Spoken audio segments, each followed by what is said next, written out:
کرتے ہیں وکالت کا کورس کا. ہمارے دیہاتوں میں ایک نیا ٹرینڈ شروع ہو گیا ہے. جتنے چودھری تھے یہ شہر کے پڑھے لکھے لوگوں کو اپنا وکیل بناتے تھے اور اپنی ہاڑی سونی ساری ان پر صرف کر دیتے تھے, یعنی مونجی گندم جو بھی ہے.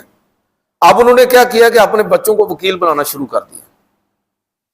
لہذا اب آپ کو پنڈ کے دیہات کے وکیل, چونکہ جنگ کرنی ہے, لڑنا ہے, قتل و غارت کرنی ہے, یہ ظلم کرنا, اور اس کے بعد اگلا ظلم کیا کرنا ہے کہ وکالت اس لیے کی جا رہی ہے کہ جھوٹ کو سپورٹ کیسے کرنا ہے.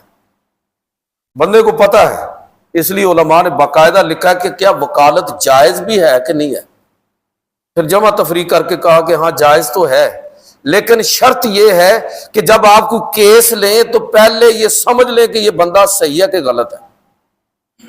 اگر آپ اس کو ایگزامن کر لیا آپ نے کہ یہ صحیح سچائی پر ہے, تو اب اس کی صفائی میں آپ کھڑے ہو سکتے ہیں بطور وکیل کے. لیکن ایک بندے کا آپ کو پتا, اور وکیلوں کو پتا ہوتا ہے کہ یہ قاتل ہے, اب اس قتل کا کھرا ختم کیسے کرنا ہے, یہ وکالت کا فن ہے.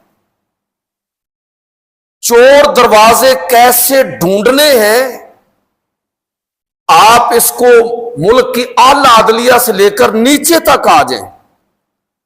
آپ مجھے یہ بتائیے, جہاں ایسا نظام عدل ہو, آپ جاہلیت اور ابو جہل کے معاشرے پر تو لعنت بھیجتے ہیں, کہتے ہیں کہ یہ جی عہد جاہلیت تھا. بھائی جدید جاہلیت بھی اس سے بدتر ہے. اس جاہلیت کا انکار کرنا ہی اصل میں پیغمبر صلی اللہ علیہ وسلم سے محبت کرنا ہے. نرے جلوس نکال لینا اور میلاد شریف کے پروگرام کر لینا, بات ختم ہو گئی, بخشش ہو جائے گی.